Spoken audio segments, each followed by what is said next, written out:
really put a stranglehold on these guys. But, you know, one of the ones that we liked the most was our 12 personnel, 2 tight end set. We talked about 2 back set, and we wanted to RPO the force defender. Now, we did this a couple different ways. So this is an example of us RPOing the force defender of the boundary. Now we're trying to dress it up a little bit. You know, we start in a 3-by set. Now we're middle of the field, so they're a little jacked up here. Okay, so we start in a 3-by set and we motion over, right? So we did this on some of our counter stuff.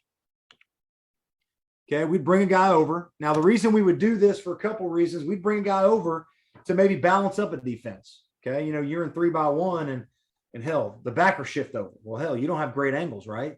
So we'll bring a guy over. So depending on their coverage, you can get a good look at their surface, right? So, you know, as it progresses, you can actually add this to your system where, look, I'm going to run counter, I'm going to run gap scheme, but hell, in 3-by-1, sometimes they do this and they play man, which I like my angles. And then sometimes in zone, they push and boss the backers over and our angles ain't great. Well, hell, now I can just bring a guy over, right?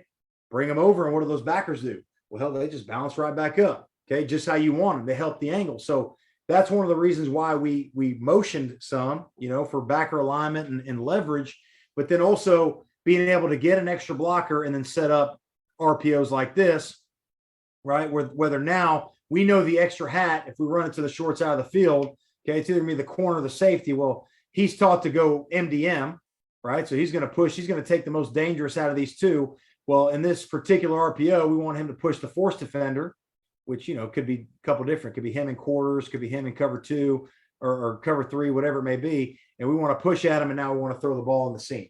Okay, now this is an extreme look, right? But basically, we tell the quarterback, if the guy moves off his spot, okay, and he's downhill, and there's a clear window, you can throw it, right? But as you can tell right here, so if you see my left tackle here, he knows it's an RPO. So he's taking a 6-inch lateral step, right?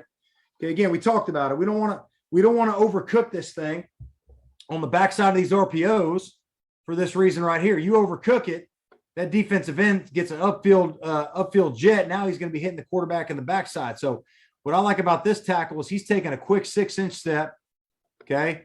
He's going to go ahead and hand and hold the B gap for the center on the back block. And then now he's going to kick back and he's going to basically cover up the defensive end if he's up the field. Now, you guys know like I do, okay? If we want to throw the ball, we should just stand protected. But in the run scheme, you know, the beauty of the downhill attack is the linebackers and just the fit you're going to get, okay? And I kind of alluded to this earlier about RPOs and zone scheme and RPOs and counter. You know, counter is good because you're down the line, right? You're on that track. You're playing more lateral, where sometimes in zone schemes, you know, you might have that free lineman. His big ass is 5 yards down the field, right? And you're like, oh shit, like, you know, he's 5 yards down the field. Well, we're going to get a flag.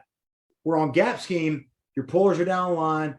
You're gapping down, right? You're going to be less likely to get guys deep, right, to the second and third level off the ball.